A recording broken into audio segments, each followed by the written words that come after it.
ପ୍ରିୟ ଭକ୍ତ ବନ୍ଧୁଗଣ, ଗତ ଅଧ୍ୟାୟରେ ଆମେ ଜାଣିଲେ ଯେ ପ୍ରଭୁ ତାଙ୍କ ଦ୍ୱିତୀୟ ଅବତାରରେ ଜଣେ ଭକ୍ତ ଅବତାର ପୂର୍ବରୁ ଜଣେ ଭକ୍ତ ହୃଦୟରେ ରହିକିରି 60 ବର୍ଷ ପୁନର୍ବାର ଧରା ପୃଷ୍ଠକୁ ଆସିବେ। এই ଜନ୍ମ ତାଙ୍କ ପୂର୍ବ ଜନ୍ମରେ ପ୍ରଥମ ଅବତାରରେ ପ୍ରଭୁ ମହିମା ଧର୍ମ ପ୍ରକାଶ କଲେ ଏବଂ ମହିମା ଧର୍ମକୁ ସାରା ପୃଥିବୀରେ ସ୍ଥାପନ କଲେ। ଦ୍ୱିତୀୟ ଜନ୍ମରେ ତାଙ୍କ କାମ କ'ଣ ଥିବ, କ'ଣ ସେ କରିବାକୁ ଆସିବେ, ତାପରେ ଯାଇ କଳିକ ଅବତାର ହେବେ, ସେ ବିଷୟରେ ଟିକେ ସଂକ୍ଷିପ୍ତ ଆଲୋଚନା କରିବା। ଶୂନ୍ୟ ସମାଧି ଦିନୁ ମୁହିଁ 60 ବରଷରେ ଯାଇ ସାଜିବି ବଡ଼ ଭକ୍ତ କୂଳ ସିନ୍ଧୁ ସଂଗତେ କରି ମେଳ ହେବି କଳ୍କି ଅବତାର ଶ୍ରୀରାମଚନ୍ଦ୍ର ରାଜୁତିର। ଏତେ ଦୁଇଟି କଥା ସେ କହିଲେ ଯେ ଶୂନ୍ୟ ସମୟ ନେଲା ପରେ 60 ବର୍ଷ ପରେ ମୁଁ ପୁନର୍ବାର ଆସିବି, ଆସି କ'ଣ କରିବି, ତ ଭକ୍ତ ବର୍ତ୍ତମାନ ଜନ୍ମ ହେଇଥିବେ ଆଉ ଥରେ, କେତେବେଳେ 60 ବର୍ଷ ପରେ ଜନ୍ମ ହେଇଥିବେ, ସେମାନଙ୍କୁ ଏକାଠି କରିବି, ସଜେଇବି ତାଙ୍କୁ ଭକ୍ତମାନଙ୍କୁ। କେମିତି ସଜେଇବେ? ସିନ୍ଧୁ ସଂଗତେ କରି ମେଳ। ଉପାସିତ ବାବାଙ୍କ ସହିତ କିଏ ବି ଜନ୍ମ ହେଇଥିବେ, ନୂତନ ଶରୀର ଧାରଣ କରିଥିବେ, ସେତେବେଳେ ତାଙ୍କ ସହିତ ମିଶି ପ୍ରଭୁ ତାଙ୍କରି ମାଧ୍ୟମରେ ଭକ୍ତମାନଙ୍କୁ ତାଙ୍କ କଥା ଜଣେଇବେ। କିଏ ପ୍ରଭୁ ଅଛନ୍ତି କେଉଁଠି, ଆସିଲେ କିଏ ଆସିଲେ, କ'ଣ କଲେ, କ'ଣ କରିବେ, ସବୁ ଜିନିଷ ତାଙ୍କ ମାଧ୍ୟମରେ ଜଣେଇବେ। ତାପରେ କ'ଣ ଲେଖିଲେ? ହେବି କଳ୍କି ଅବତାର ଶ୍ରୀରାମଚନ୍ଦ୍ର ରାଜୁତିର। ରାମଚନ୍ଦ୍ର ଦେବ ପୁରୀ ରଜା ଥିଲାବେଳେ ରାମଚନ୍ଦ୍ର ତୃତୀୟ ପ୍ରଭୁ ଜନ୍ମ ହେବେ ବା ଧରାପୃଷ୍ଠକୁ ଅବତରଣ କରିବେ। ତାକୁ ଆଉ ଟିକେ କ୍ଲିୟର କରିଦେଲେ ଭୀମ ଭୋଇ ତାଙ୍କ ପଦ୍ମକଳ୍ପରେ 31 ପୃଷ୍ଠାରେ ଶୂନ୍ୟବାସୀଙ୍କର ସୁଦୟ ହେବାରୁ ଲେଖିଲି ମୁଁ ପଦ୍ମକଳ୍ପ ରାମଚନ୍ଦ୍ର ଦେବ ଦ୍ୱାଦଶଙ୍କରେ ଧର୍ମ ହେବ ସୂର୍ଯ୍ୟତାପ। କହିଲେ ରାମଚନ୍ଦ୍ର ଦେବଙ୍କର ଦ୍ୱାଦଶ ଅଙ୍କରେ ପ୍ରଭୁ ରାମଚନ୍ଦ୍ର ଦେବ ତୃତୀୟ, ତାଙ୍କର ଦ୍ୱାଦଶ ଅଙ୍କ ହେଉଛି 1937 ମସିହା, ତାଙ୍କ ଦ୍ୱାଦଶ ଅଙ୍କ ଚାଲିଥିଲା ଏବଂ ସେଇ ଅଙ୍କରେ ପ୍ରଭୁ ଭୂପୃଷ୍ଠକୁ ଅବତରଣ କରିବେ। କୌଣସି କଳ୍କି ଅବତାରଙ୍କ ପାଇଁ ଯେଉଁମାନେ କହୁଛନ୍ତି ଯେଉଁ କଳ୍କି ଅବତାର ବୋଲି, କେବେ ହେଲେ ପୁରୀ ରଜାଙ୍କର କୌଣସି ଅଙ୍କରେ ଜନ୍ମ ହେବେ କି କ'ଣ କରିବେ ଲେଖା ହେଇନି। ଦ୍ୱିତୀୟ ଅବତାର ବିଷୟରେ ପ୍ରଭୁ କେବେ କେଉଁ ରଜାର କେଉଁ ଅଙ୍କରେ ଜନ୍ମ ହେବେ, କେଉଁ ରଜାଙ୍କର କେଉଁ ଅଙ୍କରେ ବିବାହ କରିବେ ଏବଂ କେଉଁ ରଜାଙ୍କ କେଉଁ ଅଙ୍କରେ ଶରୀର ତ୍ୟାଗ କରିବେ ସ୍ପଷ୍ଟ ଭାବେ ବୋଲି ଲେଖାଯାଇଛି। କରି ଚାଲିବା ପରବର୍ତ୍ତୀ ଲାଷ୍ଟ ଶେଷ ବେଳକୁ ଆପଣଙ୍କୁ ଆପଣ ଆଦ୍ୟ ଲୀଳା ଯେତେ ଆରମ୍ଭ ହେବ ସେଇଥିରେ ଆପଣଙ୍କୁ ମୁଁ କହିବି କ'ଣ ଲେଖା ହେଇଛି। ସେ ପୁଣି କେବେ ଜନ୍ମ ହେବେ? ସେତେବେଳେ 1937 ମସିହାରେ ଦ୍ୱାଦଶଙ୍କରେ ରାମଚନ୍ଦ୍ରଙ୍କର। ସେଇଥିପାଇଁ ଆଉ ଥରେ ଲେଖିଲେ ଭୀମ ଭୋଇ, ଫିରିଙ୍ଗି ଅଧୀନରେ ରହି ଦିନା କେତେ ଯୋଗଧ୍ୟାନେ ବଳବନ୍ତ ଅରଣ୍ୟ କନ୍ଦରେ କାନ୍ତାର ଲତାରେ ବାସ କରିବ ସେ ସୂତ୍ର। ଆପଣଙ୍କର ସିଧାସଳଖ କହିଲେ ଇଂରାଜୀ ଶାସନ ଅଧୀନରେ ପ୍ରଭୁ ଦିନାକେତେ ରହିକିରି 37 ଜନ୍ମ ହେଲେ ବା ଧରାପୃଷ୍ଠକୁ ଆସିଲେ। 47ରେ ସ୍ୱାଧୀନ ହେଲା, 10-11 ବର୍ଷ ପ୍ରଭୁ ଇଂରେଜ ଶାସନ ତତ୍ତ୍ୱାବଧାନରେ ଥିଲେ, ତାଙ୍କ ଶାସନ କାଳରେ ଥିଲେ, ତାଙ୍କରି ଅଧୀନରେ ଥିଲେ। ସେଇ ଶାସନ ଅଧୀନରେ କ'ଣ କରିବେ? ସେ ବଡ଼ ହେଇଗଲା ପରେ ଅରଣ୍ୟ କନ୍ଦରେ କାନ୍ତାର ଲତାରେ ବାସ କରିବେ ସେ ସୂତ୍ର। ସବୁ ସେତେବେଳେ ତାଙ୍କ ଯେଉଁ ଜନ୍ମସ୍ଥାନ ଥିଲା ସେ ଜାଗାରେ ବହୁତ ବଡ଼ ଜଙ୍ଗଲ ଥିଲା ଏବଂ ସଦାବେଳେ ସେଇ ଜଙ୍ଗଲ ଭିତରେ ବୁଲୁଥିଲେ। ସିଏ କେଉଁଠି ବସି ତପସ୍ୟା କରୁଥିଲେ, କେଉଁ ଗଛ ମୂଳେ ବସିକି ଧ୍ୟାନ କରୁଥିଲେ। ଏଇଭଳିଆ ତାଙ୍କ ସମୟ ବିତୁଥିଲା ସେତେବେଳେ। ସେ କଥା ଲେଖିଛନ୍ତି। ଭୀମଭୋଇଙ୍କ ବାକ୍ୟ ଅନୁସାରେ ପ୍ରଭୁ 60 ବର୍ଷ ପରେ ପୁଣି ଥରେ ଘଟ ବଦଳେଇ କଳ୍କି ଅବତାର ହେବେ ଏବଂ ପ୍ରଭୁଙ୍କ ସାଙ୍ଗେ ଲୀଳା କରିବା ପାଇଁ ଏ ଅବତାରରେ ପ୍ରଭୁଙ୍କ 4 ଯୁଗର ଭକ୍ତ, ମହିମା ସ୍ୱାମୀଙ୍କ 64 ସିଦ୍ଧ, ପଞ୍ଚସଖାଙ୍କର 64 ମହନ୍ତ ଏବଂ ବହୁ ଦେବାଦେବୀ ଶରଣ ଧାରଣ କରିକି ପ୍ରଭୁଙ୍କ ପାଖକୁ ଆସିବେ। ତାଦ୍ୱାରା ପ୍ରଭୁ ସେମାନଙ୍କୁ ନିର୍ଦ୍ଦେଶ ଦେବେ ଯେ କଳ୍କି ଅବତାର ହେଲା ବେଳେ ତାଙ୍କର କ'ଣ କାର୍ଯ୍ୟକ୍ରମ ରହିବ, ସେ କେଉଁଥିପାଇଁ ଆସିଛନ୍ତି, ପୂର୍ବ ଜନ୍ମରେ ସେ କ'ଣ ଥିଲେ, ତା ପରିଚୟ ପ୍ରଦାନ କରିବେ ପ୍ରଭୁ, ତାଙ୍କୁ ହୃଦୟତା ଦେବେ କିଛିଟା। ଏବଂ ଯେତେବେଳେ ସେ ତୃତୀୟ ଜନ୍ମରେ ଆସିବେ କଳ୍କି ଅବତାର ହେଇକିରି, ସେତେବେଳେ ସେ ଭକ୍ତମାନଙ୍କୁ କଳା ପ୍ରକାଶ ଦେବେ, ଶକ୍ତି ତାଙ୍କୁ ପ୍ରଦାନ କରିବେ। ସେ ପର୍ଯ୍ୟନ୍ତ ଭକ୍ତମାନେ ଭକ୍ତଙ୍କର କଥା ଅନୁସାରେ ପଞ୍ଚସଖା ହୁଅନ୍ତୁ କି କୌଣସି ଭକ୍ତ ହୁଅନ୍ତୁ, କେହି ନିଜକୁ ପ୍ରକାଶ କରିବେ ନାହିଁ, ଯେ ବିଷୟରେ କିଛି କହିବେନି। ସବୁ ଆଦେଶ ଦେଲା ପରେ ନିଜର ପରିଚୟ ମାନେ ପ୍ରଦାନ କରିବେ କିଏ କ'ଣ, ଏବଂ ଅନ୍ୟମାନଙ୍କ ଆଗରେ ପ୍ରଭୁ ସେମାନଙ୍କ ପରିଚୟ ପ୍ରଦାନ କରିଦେବେ। ଇଏ ହେଉଛି ଏଇଥିପାଇଁ ଆସିଛି, ଏଇ କର୍ମ ସେ କରିବ। ପୁଣି ଉଦୟ ହେଇବି ମହିମା ହୋଇବ, ନିଶ୍ଚୟ ହୋଇବ ଖଳ ବଣ ରଖିଥିବ, ନ ରହିବ ଢମପଣ କାହାର ଗୋଟିଏ, ଦୟାପଣ ନ ହୋଇ ଦଦେବେ ମୁଠିଏ, ଅନ୍ଧକାର ନାଶୀ ଭକ୍ତ ଉଦୟ ହୋଇବେ, ନିରାକାର ଉପଦେଶ କଳୁଷ ରହିବେ, ରୂପତେ ବ୍ରହ୍ମୀ ଗୋପାଇ ଏକା ଚିହ୍ନିବୁ ତାଙ୍କୁ ତୁହି, ପୁଣି କଳ୍କି ରୂପ ହେବେ ପୁର ଜଗତ ରଖିବେ, ସତ୍ୟରେ ସମ୍ପାଦିଏ ମହି, ଫେଡ଼ି କହିଲୁ ତତେ ଶୁଣ ତୁହି, ଯେ ଯୁଗେ ଯେବା ଅବତାର ସେ ଭାବେ ବକତି ପ୍ରଚାର, ଏ ରୂପ ଭାବ କେହି ଜାଣି ସଂସାରରୁ ତୋଳି ଯାଆନ୍ତି ପ୍ରାଣୀ। ତିନୋଟି କଥା ଆପଣ ଦିଆଗଲା। ପ୍ରଭୁ ପ୍ରଥମ ଜନ୍ମରେ ଗୁପ୍ତରେ ଭ୍ରମଣ କରିବେ, ଦ୍ୱିତୀୟ ଅବତାରରେ ସିଏ ଭକ୍ତମାନଙ୍କୁ ତାକୁ ଡାକି ତାଙ୍କୁ ଚିହ୍ନା ଦେଇ ତାଙ୍କର ଯେଉଁ କର୍ମ ଅଛି କରିବା ପାଇଁ କଳ୍କି ହେଲା ବେଳେ ତାଙ୍କୁ ଜଣେଇବେ। ଏବଂ ଭକ୍ତମାନଙ୍କୁ ସେ କହିଛନ୍ତି ଯେ ଯେଉଁ ଯୁଗରେ ପ୍ରଭୁ ଯେଉଁ ଅବତାର ନିଅନ୍ତି ତାଙ୍କର ସେଇଭଳି ପ୍ରଚାର ହେବା ଦରକାର। ଏମିତି ତ୍ରେତୟା ଯୁଗରେ ରାମଚନ୍ଦ୍ର ହିଁ ଆସିଥିଲେ, ପ୍ରଭୁ ରାମଚନ୍ଦ୍ର ଅବତାର ଥିଲା ଏବଂ ସମସ୍ତେ କପିମାନେ ଶ୍ରୀରାମଙ୍କୁ ଭଜନ କରୁଥିଲେ। ଦ୍ୱାପର ଯୁଗରେ କୃଷ୍ଣ ଅବତାର ହିଁ ଆସିଲେ, ଗୋପୀମାନେ କୃଷ୍ଣଙ୍କୁ ଭଜନ କଲେ। ଏ ଯୁଗ ଶେଷରେ ପ୍ରଭୁ କଳ୍କି ଅବତାର ହେଇ ଆସିଛନ୍ତି, ବା କଳ୍କି ରାମ ହେଇ ଆସିବେ, ତାଙ୍କୁ ସେଇ ରୂପରେ ଭଜନ କରିବାର ଅଛି। ତାଙ୍କ ଯେଉଁ ନାଁ ଧରି ସେ ଆସିଛନ୍ତି ସେଇ ନାଁକୁ ଧରି ଭଜନ କରିବାର ଅଛି। ଏଟା ଗୋଟେ ଭାଗବତ ବାଣୀ, ସମସ୍ତେ ଜାଣିବା ଦରକାର। ଅନ୍ୟ ଯୁଗର ଅବତାରଙ୍କ ନାଁ ଧରିକିରି ତାଙ୍କୁ ପୂଜା କଲେ କି ପ୍ରାର୍ଥନା କଲେ ଫଳ ନିଶ୍ଚୟ ମିଳିବ, କିନ୍ତୁ ସର୍ବଶ୍ରେଷ୍ଠ ଫଳ ମିଳିବ କେତେବେଳେ? ଯେତେବେଳେ ସେ ଯୁଗର ଯେଉଁ ଅବତାରଙ୍କ ଯେଉଁ ନାଁ ଅଛି ସେଇ ନାଁରେ ତାଙ୍କୁ ଯଦି ଆପଣ ପୂଜା କରିବେ, ସେଇ ନାଁରେ ତାଙ୍କର ପାଦ ତଳେ ଆଶ୍ରୟ ନେବେ, ସେ ଫଳ ବହୁତ ଗୁଣରେ ବଢ଼ିବ। ଆପଣମାନେ ୟାକୁ ମନେ ରଖନ୍ତୁ। ପୁଣି ତା ବିଷୟରେ କିଛି ତଥ୍ୟ ପ୍ରଦାନ କରିଛନ୍ତି। ଗୋଟିଏ ହେଲା, ପରମ ପୁରୁଷ ଗୋପ୍ୟାନ ପଚାରି ଅଲେଖ ଶବ୍ଦ ବିହାଇଛି ହେ, କଳିକାଳେ ବୃଦ୍ଧ ପ୍ରବୁଦ୍ଧ ସ୍ୱରୂପ ରବି ତଳେ। ପ୍ରଥମେ ପ୍ରଭୁ ପ୍ରବୁଦ୍ଧ ସ୍ୱରୂପରେ ଆସିଲେ, ତାପରେ ବୃଦ୍ଧ ସ୍ୱରୂପରେ ଆସିବେ, ପରେ କଳ୍କି ସ୍ୱରୂପରେ ଆସିବେ।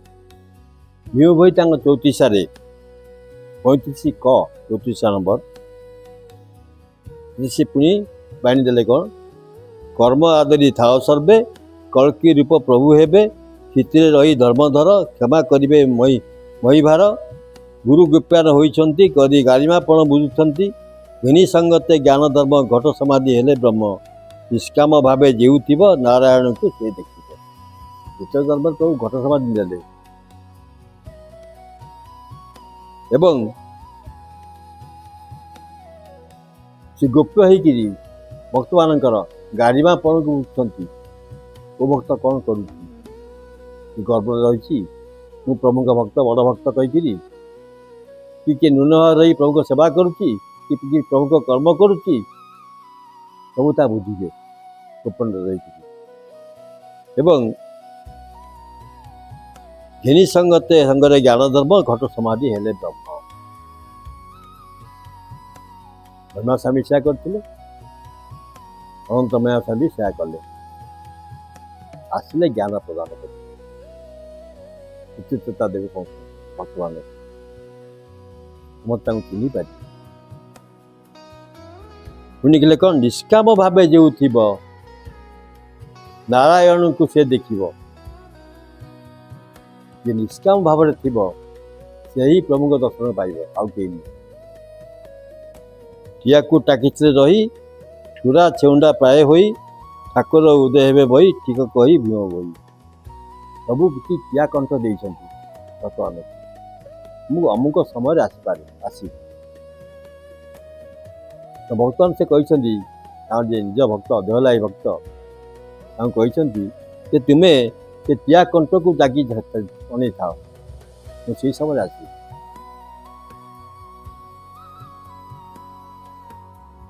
ପ୍ରଭୁଙ୍କ ଆସିବା ସମୟ ପାଖେଇ ଆସିଲାଣି।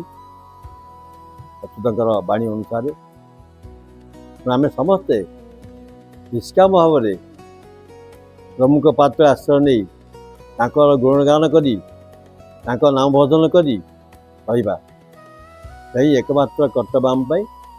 ଏବଂ ତାହା କଲେ ହିଁ ପ୍ରଭୁଙ୍କ ଦର୍ଶନ ପାଇବା, ପ୍ରଭୁଙ୍କ ଆଶୀର୍ବାଦ ପାଇବା, ପାତ୍ରରେ ଶରଣ ପାଇବା। ପୁଣି ମିମୟ ଲେଖିଲେ, ମହିମା ଉଠିବେ ସାକ୍ଷାତେ, ମାନିବେ ତ୍ରିପୁର ଜଗତେ, ଜଗତ ଜନ ପିତା ସେଇ, ଯୁଗକୁ ଯୋଗୀ ବେଶ ହୋଇ, ଦଶା ମେଦିନୀ ପାପ ଭାରା, ରକ୍ଷା ନଇଲା କର୍ମଧାରା, ଲାଗିଲା ସତ୍ୟରେ କଳଙ୍କ, ଗୋପ ହୋଇଲେ ବୃଦ୍ଧ ରୂପ, ବଦଳ ହେଲେ ନିଜ ପିଣ୍ଡ, ଗୁବାଳି ଉଠିବ ବ୍ରହ୍ମାଣ୍ଡ।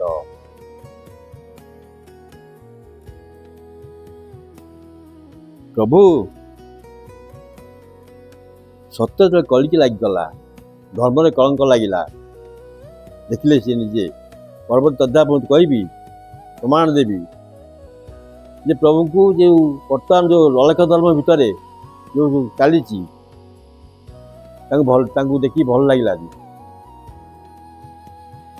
ତେଣୁ ସେ ଲେଖା ହେଇଛି, ପ୍ରଭୁ ମିଛିମିଛିକା ଅଲେଖ ଧର୍ମ ପାଳନ କରିବେ, ମିଛିମିଛିକା ଧର୍ମ ପାଳନ କରିବେ। ତେଣୁ ତାକୁ ସେ ଭୀମଦୋଇ ଲେଖିଲେ, ଲାଗିଲା ସତରେ କଳଙ୍କ, ଗୋପ ହୋଇଲେ ବୃଦ୍ଧ ରୂପ, ପ୍ରଭୁ ଗୋପ ହେଲେ, ବଦଳ ହେଲେ ନିଜ ପିଣ୍ଡ, ଗୁବାଳି ଉଠିବ ବ୍ରହ୍ମା। ପ୍ରଭୁ କଳ୍କିତ ପଥରେ ଆସିବେ, ତାର ବ୍ରହ୍ମାଣ୍ଡ ବୋବାଳି ପଡ଼ିବ। ଆମେ ସମ୍ଭାଳି ପାରିବା ତ? ଯେଉଁ ଭକ୍ତ ତାଙ୍କ ପାଦ ତଳେ ଈଶ୍ୱର ଭାବରେ କାମନା ବିହୀନ ହୋଇ ଥିବ, ସେହି ଭକ୍ତ ହିଁ ସମ୍ଭାଳି ପାରିବ, ଅନ୍ୟ କେହି ନୁହେଁ। କାମନା ପୂର୍ଣ୍ଣ ଡାକନ୍ତୁ ନା ଆଜ୍ଞା, ଆଉ କାମନା ପୂର୍ଣ୍ଣ ହେବା ସମ୍ଭବ ନାହିଁ। ଏବଂ ମାଳିକାରେ ଲେଖା ଅଛି,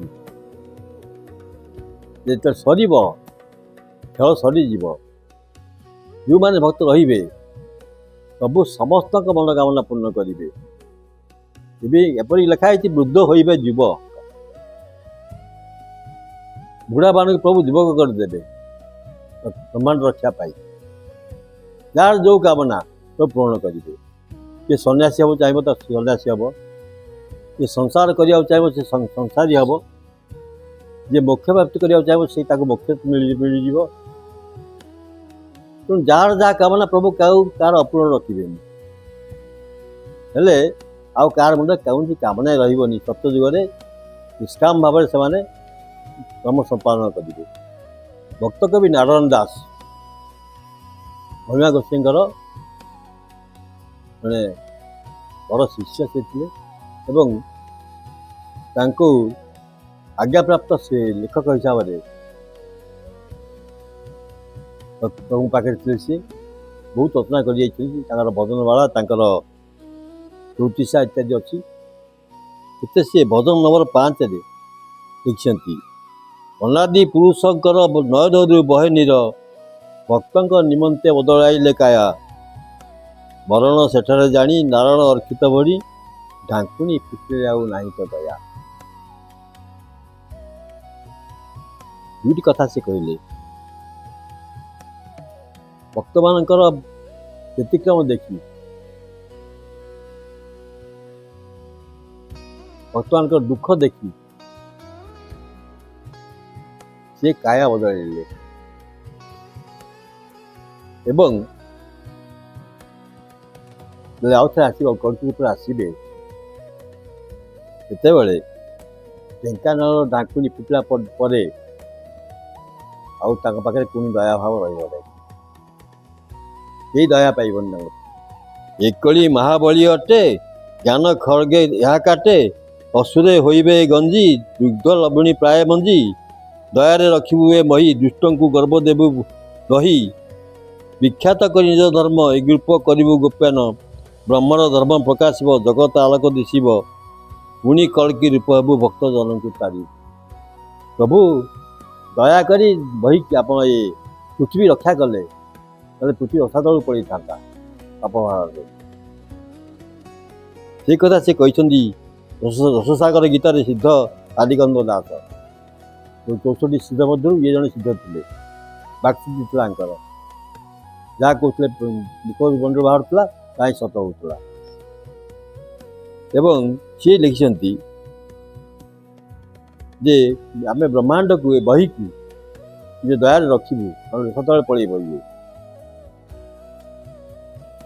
ବିଖ୍ୟାତ କରି ନିଜ ଧର୍ମ ଏ ରୂପ କରିବୁ ଗୋପ୍ୟାନ ଯେଉଁ ରୂପରେ ତମେ ଥିବା ଶରୀର ଗୋପାୟନ କରିବେ ସିଏ ପ୍ରଭୁ ବ୍ରହ୍ମର ଧର୍ମ ପ୍ରକାଶିବ ଜଗତ ଆଲୋକ ଦିଶିବ ପୁଣି କଳ୍କି ରୂପ ହେବୁ ଭକ୍ତ ଜନଙ୍କୁ ତାରିବୁ।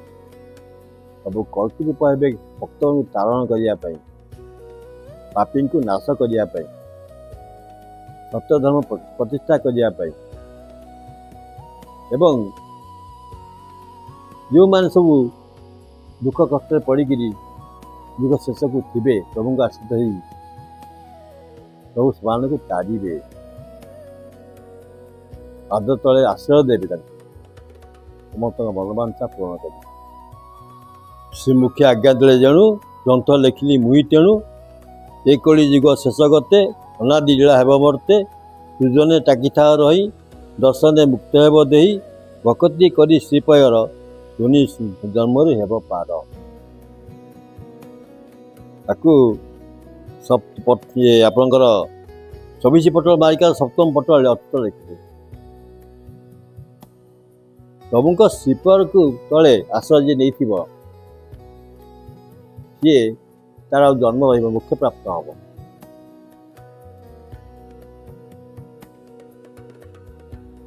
ପ୍ରଭୁଙ୍କ ଦର୍ଶନ ମାତ୍ରକେ ଭକ୍ତମାନେ ମୁକ୍ତି ଲାଭ ହେବେ ମୁକ୍ତି ମିଳିଯିବ ତାଙ୍କୁ। ତେଣୁ ସେୟାକୁ ହୃଦୟିତ ରଖି ଆପଣମାନେ ରୁହନ୍ତୁ ପ୍ରଭୁଙ୍କ ପାଦରେ ଶରଣ ନେଇ ରୁହନ୍ତୁ। ଶେଷରେ ଅଚ୍ୟୁତଙ୍କ ନିଗମ ମାଳିକାର 12ଶ ଅଧ୍ୟାୟର ଗୋଟିଏ ପଂକ୍ତି ଶୁଣେଇବି। ଚେତା ରଖିଥିବ ଭକ୍ତ ଚେତେଇ କହିଲି ସାନ ଅଙ୍କ ଠାରଗାର ବୁଝେଇ କହିଲି 5-3-33 ବଛା ବଛି ବେଳ ବିହନ ଖୋଜା ହୋଇବେ ନ ମିଳିବେ ଜନ ମହା ମହିମା ସାଗର ହରି ସନାତନ ଗୁରୁ ରୂପେ କରିଥିବେ ଜ୍ଞାନକୁ ପ୍ରଦାନ। ଭକ୍ତମାନଙ୍କୁ ଚେତେଇକିରି କହୁଛନ୍ତି ଅଚ୍ୟୁତ ଯେ 5-3-33 ବଛା ବଛି ବେଳ 5-3-8 33-41 ବେଳେ ବଛା ବଛି ହବ ଲୋକ ମିଳିବେନି ଖୋଜିଲେ ସେତେବେଳେ ତା ବି ସେ କହୁଛନ୍ତି କ'ଣ ହେଇଥିବ ମହା ମହିମା ସାଗର ହରି ସନାତନ ଗୁରୁ ରୂପେ କରିଥିବେ ଜ୍ଞାନକୁ ପ୍ରଦାନ। ପ୍ରଭୁ ମହିମା ସାଗର ଗୁରୁ ରୂପରେ ଜ୍ଞାନ ପ୍ରଦାନ କରିବେ। ଅପେକ୍ଷା କରନ୍ତୁ ସମସ୍ତେ ଏ ଆଶା ଧରି ପ୍ରଭୁଙ୍କୁ ଦର୍ଶନ ପାଇବା ପାଇଁ ଜୀବନ ଚରିତାର୍ଥ ହେଇଯିବ କୃତାର୍ଥ ହେଇଯିବ ଜୀବନ ମୁକ୍ତି ହେଇଯିବ ଜୀବନ। ଯେଉଁ ଜନ୍ମ ମରଣର ସୁଅରେ ଆମେ ପଡ଼ିଛେ ସେଥିରୁ ମୁକ୍ତି ମିଳିବ। ଏହା ହିଁ ମୋର ଆପଣମାନଙ୍କୁ ନିବେଦନ। ପ୍ରଭୁଙ୍କ ପାଦପଦ୍ମରେ ଶରଣରେ ରହି ରକ୍ଷା କରନ୍ତୁ ପ୍ରଭୁଙ୍କ ଆସିବା ପାଇଁ। ଜୟ ଜଗନ୍ନାଥ, ଜୟ ଜଗନ୍ନାଥ।